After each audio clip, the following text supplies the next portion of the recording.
Okay, dear students, this is BSR. Today we'll discuss 15th lesson, Making of Independent India's Constitution.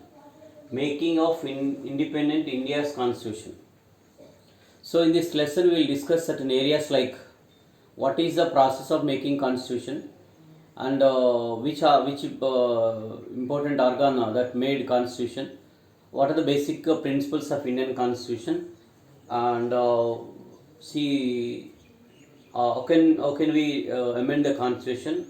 So these are the points that we will discuss. So even some constitutional debates are also discussed in the lesson. First of all, everybody should understand what is constitution. What is constitution? If you want to define the constitution, actually the constitution is nothing but constitution. What is constitution? Is nothing but a fundamental law of the land. A fundamental law of the land. It consists of certain rules and regulations in which certain rules that are there in which these rules are to be followed by the people. So constitution is nothing but a book of rules and regulations that are to be followed by the people of a country. This is about constitution. You mean that constitution consists of certain principles that are to be followed by the from president to an ordinary person. Everybody should follow this. Generally, I can say that these are the like norms, right? Generally, we keep norms in the village. These norms are to be followed. So this is constitution. Talking about what is constitution, it's a fundamental law of the land, a book in which certain rules and regulations that are written, that are to be followed by the people, and you mean that everybody. So that is constitution. My question is constitution, whether it is next question everybody can get kind of doubt. Constitution, whether it is necessary for a country. Constitution, nothing but you can take example timetable. If you want to operate or run the school, we need timetable. So timetable in which timings of the people, students and teachers are mentioned. School timings and what are the subjects generally being taken at a particular time, and at what time the students should come to the school, at what time the principal should come to school, at what time the teacher should come to school. These are all timings are very clearly mentioned in the timetable. My point is here, without timetable it will be always difficult to operate the school. You mean principal and the other members, headmaster, who are that head of the institution, and the teachers, students, everybody should follow the timings. When time is not followed, I think that it may be difficult to operate the school and run the school from morning to evening. These are nothing but rules. At what time should go, at what time should come. Like here also, constitution is necessary for every country. If you want to, I said very clearly, it's necessary for every country. A constitution is necessary for every country to rule the country and to maintain law and order. If you want to see smooth functioning of the society, smooth functioning of the government, we need constitution. Without constitution, it will be difficult to follow the certain things, and difficult to rule the country, difficult to operate the people, difficult to operate the country. So, and people can do according to their interest, and it leads to a kind of anarchy. Anarchical tendency will be developed. So that according to my opinion, every country should have its own particular rules and regulations, a book of rules and regulations, that nothing but constitution, in which it is clearly mentioned that everybody should follow these other norms. When norms are written, definitely a smooth functioning of society, smooth functioning of government will be there. So my point is, every country should have its own constitution. But while writing constitution, Country to country there is a difference because in their traditions, customs, their aspects, interest and everything will be there. Before independence, Indian people fought against Britishers, and then during that period they got their own opinion to establish constitution with certain principles. So at that time they committed to democracy, committed to secularism, committed to socialism, committed to certain equality, committed to justice, and this is about the opinion of the freedom fighters. And finally, after getting independence, they started constructing constitution in which the real views and aspects and interests of the people and the constitution makers and the freedom fighters reflected. My opinion is here. What about the interest of the people in the country? Whatever the traditions and customs, whatever the things that are to be there, that are there in the country. So these are all things that can dominate this. So laying principles, laying constitution or writing constitution depends upon the society, its conditions, its aspects, its interest, its faith, its historical background, its political system. So it's not easy. We cannot say that Constitution of India is equal to Constitution of America. Not at all. Constitution of India is same to the Constitution of England. No. Of course, certain principles may be same, but the majority of the principles are different.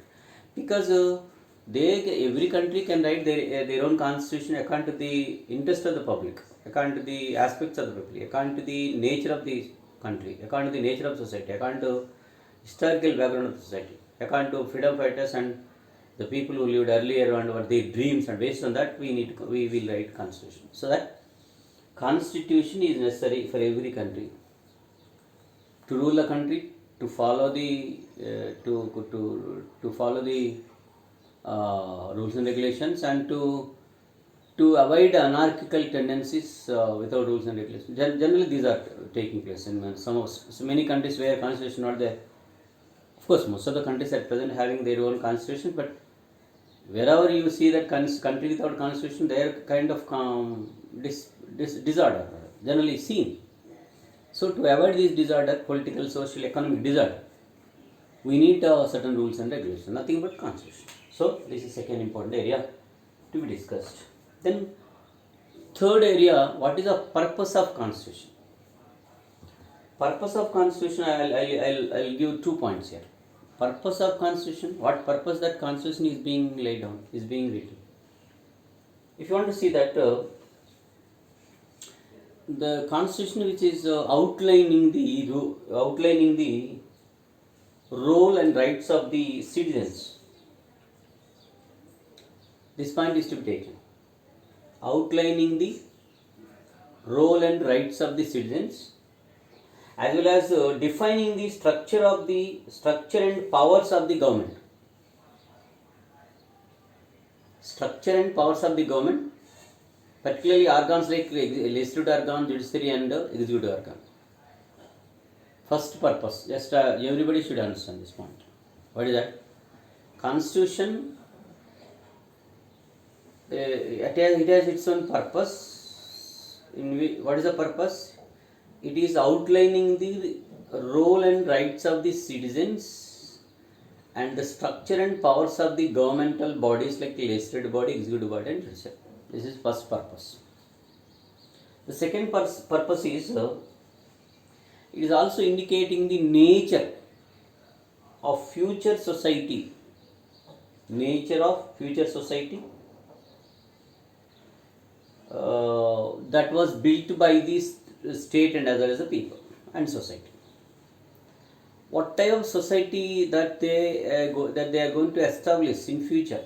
That was the agreement between the people and the state. State in the sense here, the government, the country and the people, how they came to agreement and they formed a kind of structure which was about future status, right? So the double purpose of constitution. One is about the role and rights of the citizens and the structure and powers of the government. First one. Second one is it indicates the future status of the society, which is designed by the society and as well as the government. This is the purpose of the constitution. So this is third one. First one, what we have discussed, what is constitution. Second one, is it necessary for a country or not, we discussed. And third one, What is the purpose of the constitution? Third one we discussed. Talking about the constitutions in the world, the oldest constitution USA's constitution. Oldest and later so many constitutions were written. The smallest constitution, you know that USA's constitution, that's there, and the constitution which is not amended many times, USA's constitution. Constitution which is amended many times in the world, around 3,000 times it was amended. That's about England constitution. Ours is more than 100 times our constitution is amended. Amendment in the sense changing or adding certain things that are there in the constitution. So my point is here, there are large number of countries who made constitutions. Some are bigger, some are smaller. But when it comes to India, India's constitution is the largest constitution in the world. Very, very big constitution with so many articles and parts, schedules and parts. So largest constitution that is given to us by the constitution makers. They worked hard. They took many years to define, to give a particular structure for the Indian constitution. That is really based for our present life. We don't know that. It's very, very important. Valued one given to us by constitution makers. Right? This point is. So generally most of the earlier 50s and before 50s and something before that, most of the countries where we can see rulers, monarchy was there. I mean, most of the countries, monarchy. A kind of ruler whose words are the laws of the land, and what he say, that's the law. Everybody should follow the rules and regulations laid down by the ruler. You mean the country's interest is the interest of the king's interest is the interest of the society. Whether it is positive or negative, whether it is according to the interest of people or no, that's not the criteria.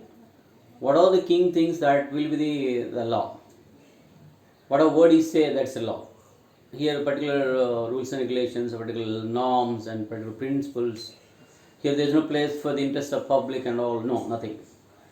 So, but after 20s and 30s, most of the countries came out from the monarchical governments and moved towards democracy, and they started writing constitutions. Recently, Nepal, a neighboring country of India, made many attempts to establish constitution and as well as democratic system. I think first elections were held in 1959 when kings allowed to conduct elections. Right, Mahendra was ruler at the time. King Mahendra was a ruler who allowed the people to conduct elections. But Mahendra's role was continued. And now there the democracy or elections are there. I think there should be no role for the monarchy or role for the king. But Mahendra's role was continued. People's struggle continued. Then the later people started struggling against the ruler and monarchy and all. And finally 1991, and again elections were held. Because of continuous war or revolt of the people, and because people interest is about democracy, right? All the people of Nepal would like to establish democracy. But certain section of society was with the monarchy. So there is a kind of civil war between the anti and pro monarchy. That's the point is to be. Some section of society was in favor of monarchy, some section of more number of people are in favor of democracy.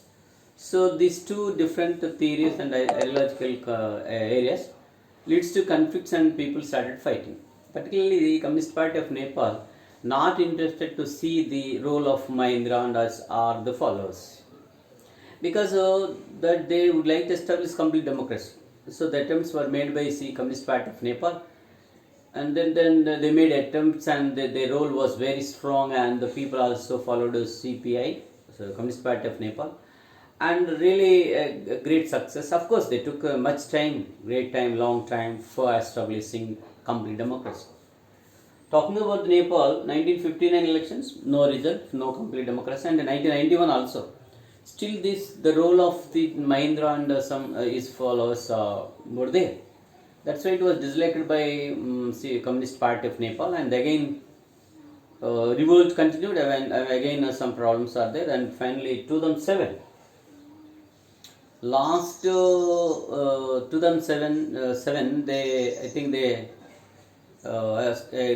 came out from monarchy, and monarchy was abolished, and they started writing constitution, and new government was established. And constitution, they took many years, around 8 years. Around 2015 they completed writing constitution. So finally democratic system emerged in Nepal, and they wrote constitution by 2015.